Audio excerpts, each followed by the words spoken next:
Have you ever seen a speaker who was frankly dull as dishwater giving the speech, the prepared remarks, maybe he or she read from text, and then the question and answer session came, and they were great, interesting, riveting, fantastic examples, great connection with the audience. Let's face it, we've all seen that in other speakers. Maybe we're guilty of it ourselves. Here's the thing.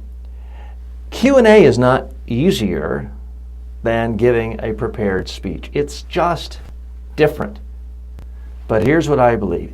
Anything you do that's interesting in a question and answer session, you can and should do in your prepared remarks.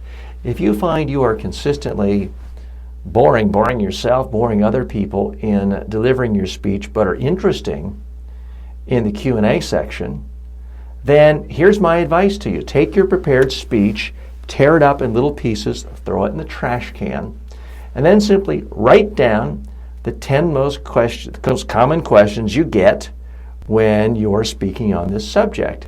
And toss out the question, answer it yourself. You're essentially interviewing yourself.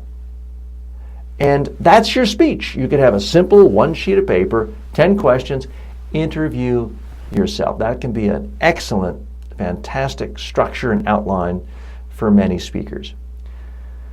Let's step back for a moment and ask, why is it someone would be good at answering questions but boring when giving a delivered speech? It's because most of the time when someone asks you a question, your answer is focused just on that one idea. You're trying to make the idea more understandable, more interesting to the person. So quite often you will go right to a specific example. You may even tell a story. And you'll look to see, get it? Makes sense? Did I answer your question? So it's the singular focus. You're typically not delivering a whole bunch of data. You're certainly not putting up a wildly complex PowerPoint slide as someone asks you a question.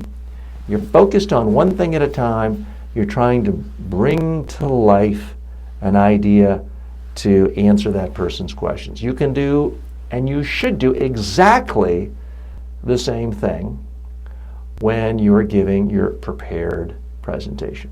So if you have ever been told your Q&A is better than your speech, or if you feel like it is, or if you're getting feedback from staff, then throw away the prepared speech. Instead, write down 10 questions. It will solve many of your problems and make you a more interesting speaker.